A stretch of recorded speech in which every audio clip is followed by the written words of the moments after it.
Hello viewers, இன்னைக்கான அரசியல் அப்டேட்டில் நம்ம பார்க்க போகிற பரபரப்பான தகவல் என்ன அப்படின்னு பார்த்தீங்கன்னா, சற்று முன் பார்க்கும் பொழுது நம்பிக்கையில்லா தீர்மானத்தில் முதலமைச்சர் விஜய் அவர்கள் ஒரு பிரம்மாண்ட வெற்றியை அடைஞ்சிருக்காரு அப்படின்னு சொல்லலாம். இப்போ பார்த்தீங்க அப்படின்னா முழுமையான முழு அதிகாரம் இருக்கக்கூடிய ஒரு முதலமைச்சராக, தமிழ்நாட்டு முதலமைச்சராக விஜய் பதவி ஏற்றிருக்கிறாரு.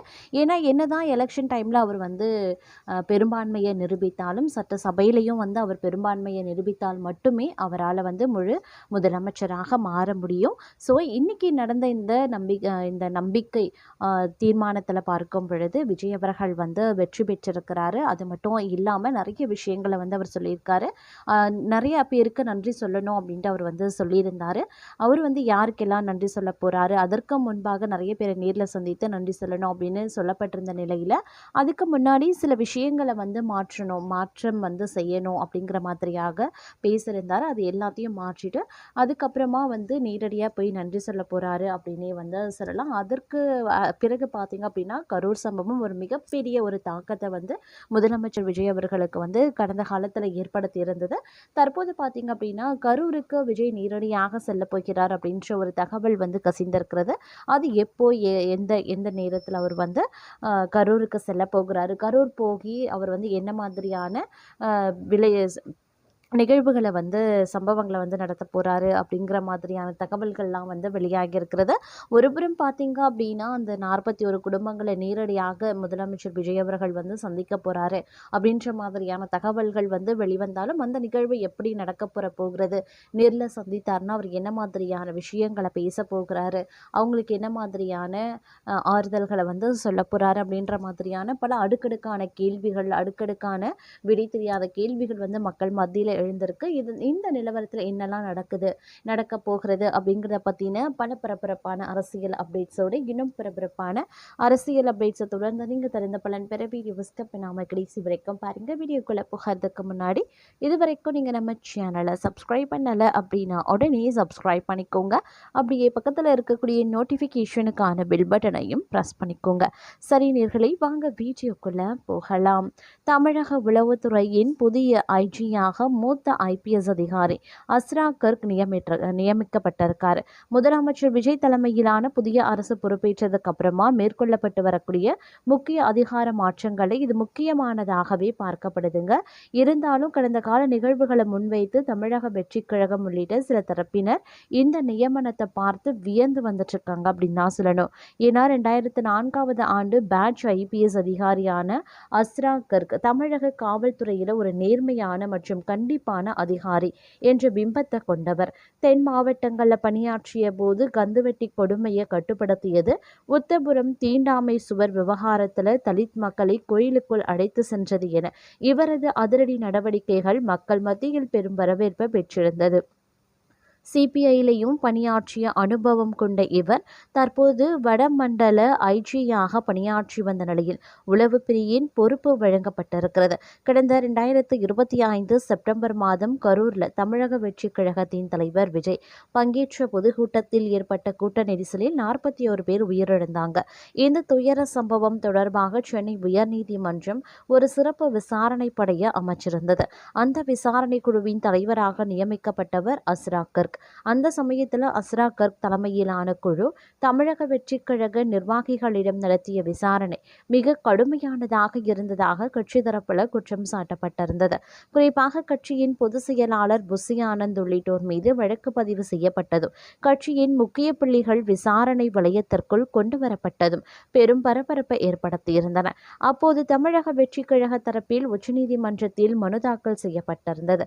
சிபிஐ விசாரணை கோரி அவர்கள் நடத்திய சட்ட போராட்டத்தின் விளைவாக இறுதியில் இந்த வழக்கு சிபிஐக்கு மாற்றப்பட்டதும் குறிப்பிடத்தக்கது.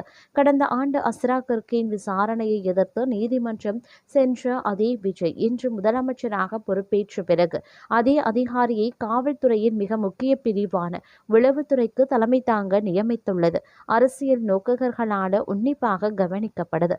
திறமைக்கு முன்னுரிமை அளிக்கப்படுவதாகவும் அரசியல் வேறுபாடுகளை கடந்து ஒரு அதிகாரியின் செயல்திறன் மற்றும் உளவு சேகரிப்புல அவருக்கு இருக்கக்கூடிய அனுபவத்தை மட்டுமே கருத்துல கொண்டு இந்த முடிவு எடுக்கப்பட்டிருக்கலாம். அது மட்டும் இல்லாம உளவுத்துறை என்பது அரசின் கண்கள் மற்றும் காதுகளாக செயல்படும் பகுதி. அங்கு சமரசமற்ற ஒரு அதிகாரி இருப்பது ஆட்சிக்கு வலு சேர்க்கும் என முதல்வர் விஜய் கருதியிருக்கலாம். கடந்த காலத்துல தன் கட்சிக்கு எதிராக விசாரணை நடத்தினாலும் தற்போது அரசின் நிர்வாக தேவைக்காக அவரை பயன்படுத்துவது விஜயின் அரசியல் முதிர்ச்சியை காட்டுவதாக அவரது ஆதரவாளர்கள் சமூக வலைதளங்களில் பதிவிட்டு வருகின்றனர். எது எப்படியாயினும் கரூர்ல தங்களுக்கு எதிராக நின்ற ஒரு அதிகாரியை ஆட்சிக்கு வந்த பிறகு உயர் பதவியில் அமர்த்துவது விந்தையானது என எதிர்க்கட்சிகள் விமர்சித்து வருகின்றனர். குறிப்பாக தமிழக வெற்றிக் கழகத்தின் அடிமட்ட தொண்டர்கள் மத்தியில் இந்த நியமனம் ஒருவித அதிருப்தியை ஏற்படுத்தியுள்ளது. எங்கள் தலைவர்களையே கைது செய்ய துணிந்த அதிகாரியை உளவுத்துறை தலைவராக ஏற்பது கடினம் என ஒரு தரப்பினர் கூறி வந்துட்டிருக்காங்க. தமிழக அரசின் இந்த அதிரடி மாற்றத்திற்கு பின்னால் உள்ள உண்மையான அரசியல் கணக்கு என்ன என்பது வரும் நாட்களில் உளவுத்துறையின் செயல்பாடுகளை வைத்தே தெரியப்படும் அப்படின்னே கூட சொல்லலாம். இவ்வாறு ஒரு புறம் நடந்து கொண்டிருக்கும் போது மற்றொரு புறம் பார்த்தீங்க அப்படின்னா ஜோதிடத்தையும் ஜோதிடர்களையும் அவமதிக்கும் வகையில் கருத்து தெரிவித்ததாக கூறி விடுதலை சிறுத்தைகள் கட்சியை சேர்ந்த திண்டிவனம் சட்டமன்ற உறுப்பினர் வன்னியரசுக்கு எதிராக தென்னிந்திய ஜோதிடர்கள் நல சங்கம் கண்டனத்தை தெரிவித்திருக்காங்க. இதுகுறித்து கோவை மாவட்ட ஆட்சியரிடம் ஜோதிடர்கள் சங்கத்தின் சார்பில் மனு அளிக்கப்பட்டிருந்தது. பின்னர் செய்தியாளர்களிடம் பேசிய தென்னிந்திய ஜோதிடர்கள் நல சங்கத்தின் நிறுவனர் தலைவர் பிரசன்ன மணிகண்டன், தமிழக முதல்வர் ஜோசப் விஜய் தனது அரசியல் பிரிவு அலுவலராக ரிக்கிராத்தன் வெற்றிவேல் பண்டிட் அவர்களை நியமித்திருப்பது அவரின் திறமை மற்றும் நீண்ட நாள் நம்பிக்கையின் அடிப்படையில் மேற்கொள்ளப்பட்ட பொறுப்பான முடிவு என்று தெரிவித்தனர். ஆனால் அவர் ஒரு ஜோதிடர் என்பதை காரணமாக கொண்டு இந்த நியமனம் அறிவியல் விதிகளுக்கு எதிரானது என்ற தோற்றத்தை உருவாக்கும் வகையில் வன்னியரசும் மற்றும் அரசியல் கட்சி தலைவர்களும் பேசுவதும் கண்டிக்கத்தக்கது என்று தெரிவித்திருந்தனர். மேலும் ஜோதிடம் என்பது அறிவியலுக்கு முற்றிலும் முரணானது அல்ல. தமிழகத்தில் பல லட்சம் ஜோதிடர்கள் மக்களின் அன்றாட வாழ்க்கையில் நம்பிக்கையூட்டும் வழிகாட்டிகளாகவே உள்ளனர். கோடிக்கணக்கான மக்களின் நம்பிக்கையாகவும் வாழ்வியலாகவும் இருக்கும் ஒரு கலையை இழிவுபடுத்துவது ஜோதிட சமூகத்தையே அவமதிப்பதாகும் என அவர் கூறினார். அரசியல் காரணங்களுக்காக பிறர் சமநிலைகளையும் மத நம்பிக்கைகளையும் புண்படுத்தும் வகையில் பேசுவது அரசியல் நாகரிகத்திற்கு ஒவ்வாதது. எனவே வன்னி அரசு தனது கருத்துக்களை திரும்பப் பெறுவதோடு பொதுமக்கள் முன் மன்னிப்பு கோர வேண்டும் என்று வலியுறுத்தினார். இல்லையெனில் தென்னிந்திய ஜோதிடர்கள் நலசங்கத்தின் நிர்வாக குழு விரைவில் கூடி அவருக்கு எதிராக மாநிலம் தழுவிய அளவில் போராட்டங்களை முன்னெடுக்க தீர்மானிக்கும் என எச்சரித்தார். முன்னதாக திண்டிவனம் தொகுதி எம்எல்ஏவும் விசிக துணை பொதுச் செயலாளருமான வன்னியரசு வெளியிட்ட பதிவில் ஆஸ்தான ஜோதிடர்கள் என்பவர்கள் மன்னர்களின் அரசவையில் ஆலோசனை கோரும் ராஜ குருக்களாக விடம் வந்தவர்கள். ஆனால் இன்று மன்னர்களும் இல்லை, மன்னர் ஆட்சியும் இல்லை, அவர்களை ஆட்டி படைத்த வேத குப்பைகளும் இல்லை. ஜனநாயக இந்தியாவின் தந்தையான புரட்சியாளர் அம்பேத்கர் வகுத்தளித்த அரசியலமைப்பு சட்டத்தின் துணையோடு மக்களாட்சி நடைபெறுகிறது.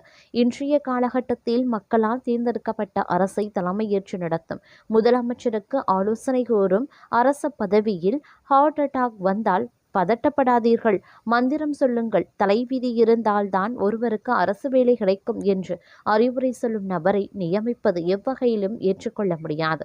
அறிவியலார்ந்த உளவாங்கு மனிதநேயம் ஆய்ந்து தெளிந்து சீர்திருத்தும் ஆர்வம் ஆகியவற்றை வளர்த்தல் ஒவ்வொரு குடிமகனின் கடமையை இந்திய அரசியலமைப்பு சட்டம் பகுதி 51 வரையறுக்கிறது.